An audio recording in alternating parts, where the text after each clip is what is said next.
Falamos de economia agora porque o preço médio do litro da gasolina no Brasil chegou a R$ 7,21 nesta semana. Mas a Agência Nacional do Petróleo, Gás Natural e Biocombustíveis chegou a registrar valores próximos a R$ 9,00. Apesar das negociações para tentar baixar o valor dos combustíveis, a população brasileira ainda sente no bolso as altas recentes. Para falar um pouco mais sobre o assunto, nós vamos conversar agora, ao vivo, aqui na CNN, com o ex-diretor da Agência Nacional do Petróleo, Davi Zilberstein, que gentilmente atende à CNN. Doutor Davi, bom dia, bem-vindo à CNN. Obrigado, bom dia também, Renato, e a todos que nos ouvem. Por que é que até agora nenhuma medida foi efetiva para baixar o preço dos combustíveis aqui no Brasil, doutor Davi? Olha, Renato, a minha resposta pode parecer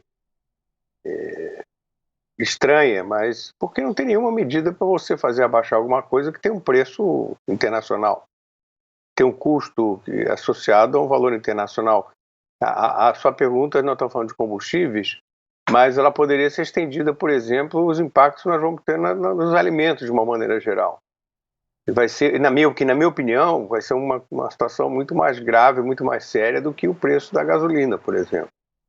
As pessoas podem, de alguma maneira, se adaptar na questão da gasolina, ou rodar menos, ou se dividir no carro, ou parar de andar um tempo, no limite usar o transporte urbano. Agora, não é a mesma coisa na questão do alimento, ou, por exemplo, ou pegar um produto de petróleo como a questão do botijão de gás, e que também, na minha opinião, é muito mais grave do que o automóvel, porque o que nós temos é o seguinte: nós temos um preço internacional que, como eu falei, igual dos alimentos, ele rege o custo no final da bomba, no final da padaria, no final do supermercado, quer dizer. Então, são produtos que têm uma cotação ligada ao mercado internacional que é transparente, que é aberta, negociada em bolsa. Então, a questão não é tão simples. Se fosse simples, por exemplo, com decretos ou leis ou o que seja, as questões da economia em geral estariam resolvidas. O que acontece é o seguinte: se tem um jeito de fazer baixar, claramente, mas alguém tem que pagar a conta. Essa é a questão. Essa é a pergunta, na minha opinião. Se baixar a gasolina de uma forma, vamos chamar artificial, quem é que vai pagar essa conta? E sempre essa conta vai cair no bolso, não do consumidor de gasolina, mas do contribuinte brasileiro. Essa é a questão. A gente não tem saída mágica e nenhuma resposta clara para a sua pergunta em termos de solução. A solução é, se você quer abaixar, na minha opinião, tente usar o carro de forma mais racional, melhore a logística, tente abaixar o consumo, que aliás você pode ter economia até maior, aproveitar a diversidade. A gente aproveita quando você tem uma diversidade para se adaptar. E essa adaptação pode depois ser futuro. No futuro, quando voltar a baixar os preços, isso deve acontecer, a gente vai estar usando melhor e gastando menos também. O que tem um lado positivo, seguramente. Ô Davi, quando a gente observa então, por exemplo, o CONFAZ, lá, que é o Conselho de Secretários da Fazenda, fixando o ICMS do diesel e aí prorroga também o congelamento da gasolina. Aliás, o Fórum de Governadores foi no mesmo caminho nessa semana, acho que um dia ou dois antes da reunião do CONFAZ, também promovendo o congelamento do ICMS para o combustível. Nada disso resolve? Isso leva a uma estabilização? Que tipo de impacto que essas medidas podem trazer? Olha, vamos dizer assim, o objetivo principal dessa medida é que depois que sai na bomba, o ICMS ele é cobrado, que é chamado ad valorem, ou seja, para simplificar, ele é uma porcentagem de um valor que é estimado a cada 15 dias, ou seja, ele é fixado, vamos chamar assim, a cada 15 dias em função da flutuação dos preços. O que foi feito é que acabaram com isso e puseram um valor fixo. É um critério. Na minha opinião, os estados em geral vão perder dinheiro, o que eu, na minha opinião, não acho bom, partindo do princípio que o dinheiro seja usado responsavelmente. Eu acho que, como na maior parte do mundo, dinheiro de combustível é usado como uma grande fonte de arrecadação.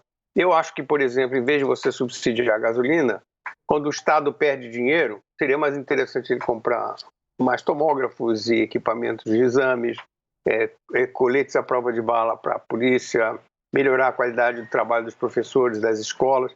Porque, na verdade, é sempre uma troca, né?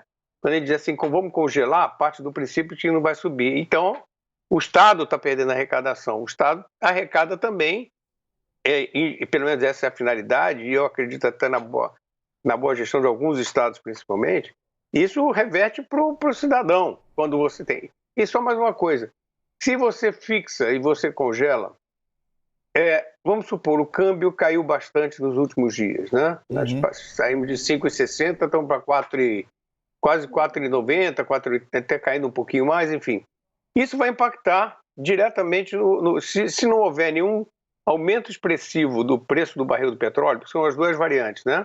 O dólar, que é o nosso câmbio, e o preço do barril do petróleo. Se não houver nenhuma variação, a tendência é a gente ter uma redução da queda dos combustíveis na bomba, na refinaria e depois na bomba.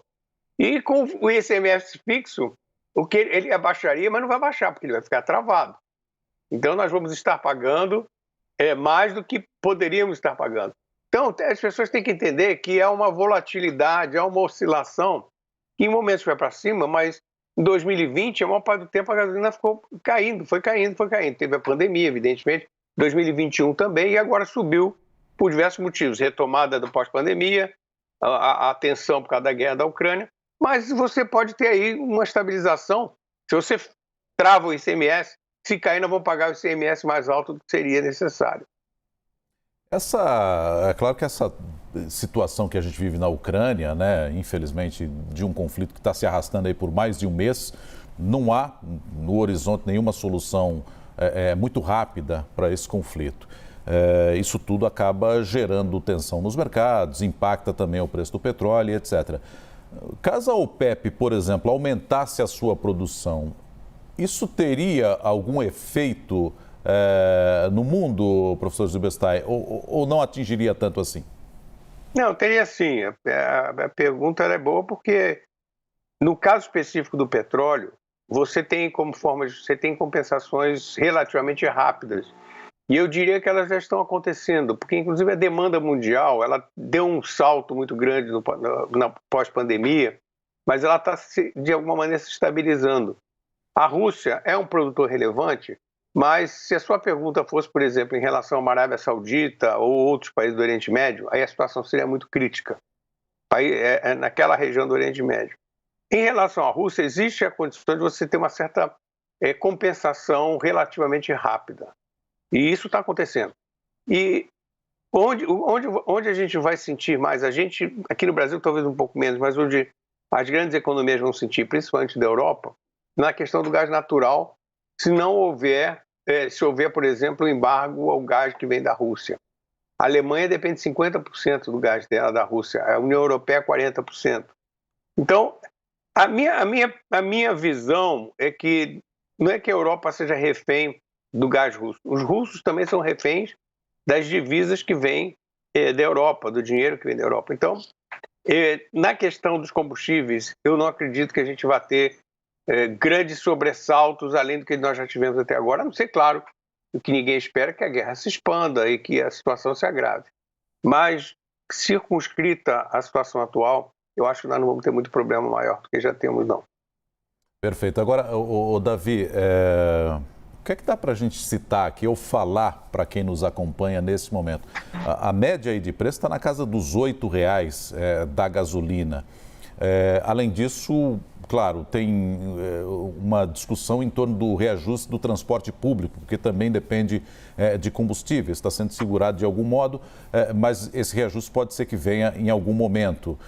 Vai ficar nessa casa, tende a essa estabilização ou a gente tem que trabalhar sempre com um cenário de elevação diante do que temos hoje, do quadro que está pintado hoje? Olha, começando pelo final, acho que não. Não temos que pensar sempre em elevação, não. As pessoas também têm que ter clareza. A gente se assusta, com razão, com números como 7, 8. Bom, se a gente pegar a inflação brasileira do ano passado, que foi bastante alta, e descontar essa inflação para um número que, vamos dizer assim, descontar a inflação em relação ao que era no ano passado.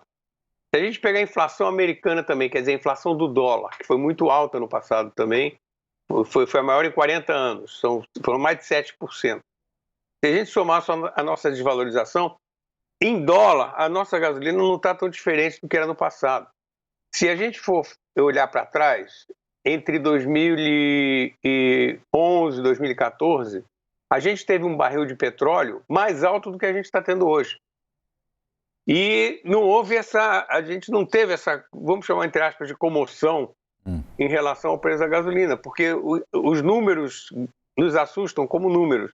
Mas se você pensar, o que deve ter acontecido também, a gente teve de lá para cá aumento de desemprego, a gente teve redução de renda da população, e casos específicos que, na minha opinião, como eu falei antes, são muito mais graves. Eu acho que para uma família pagar 120, 130 reais um botijão de gás é um valor extremamente elevado em função da perda, principalmente não só do aumento do que custa o barril, mas da perda de renda das pessoas.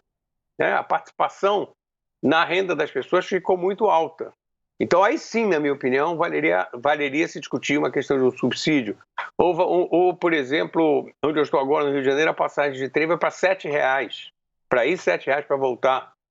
Então, se você considerar o salário mínimo, a renda do trabalhador, essas pessoas, sim, precisam de uma atenção especial. Ou seja, o subsídio não está errado. Na minha opinião, o que está errado é a generalização do subsídio, inclusive para quem não precisa, para quem tem que se adaptar, para quem eu me sentiria extremamente incomodado de parar num posto de gasolina e ser subsidiado pela pessoa que anda dentro do trem.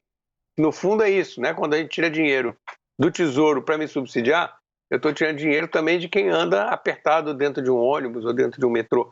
Então, essa questão, a questão não é vamos ajudar quem precisa, não, vamos ajudar. Agora, tem que acabar com essa generalização. Vamos abaixar o preço da gasolina para todo mundo e vai todo mundo, supostamente, no primeiro momento, ficar feliz, até as eleições, o que seja.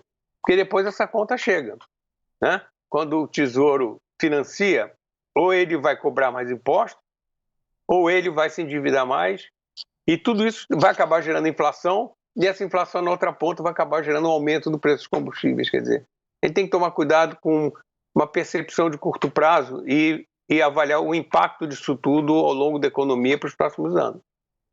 Davi, eu acho, só para complementar, desculpa, Nonato. Pode concluir. Uma coisa que eu acho importante, eu acho que eu mencionei anteriormente, eu acho que como aconteceu, por exemplo, nos choques do petróleo dos anos 70, principalmente, dos anos 80, eu acho que caberia ao governo, sim, fazer uma campanha de esclarecimento, uma campanha de como usar melhor seu carro, como usar melhor o combustível, como melhorar a logística. Tudo isso impacta em redução de consumo e impacta no bolso positivamente das pessoas. Eu acho que seria uma medida muito mais inteligente, de mais longa duração e que não custaria para os bolsos do brasileiro, muito pelo contrário, poderia até economizar. Esse é o ex-diretor da Agência Nacional do Petróleo, Davi Zilberstein. Davi, muito obrigado pela gentileza e um bom dia para você. Obrigado, igualmente, um abraço a todos.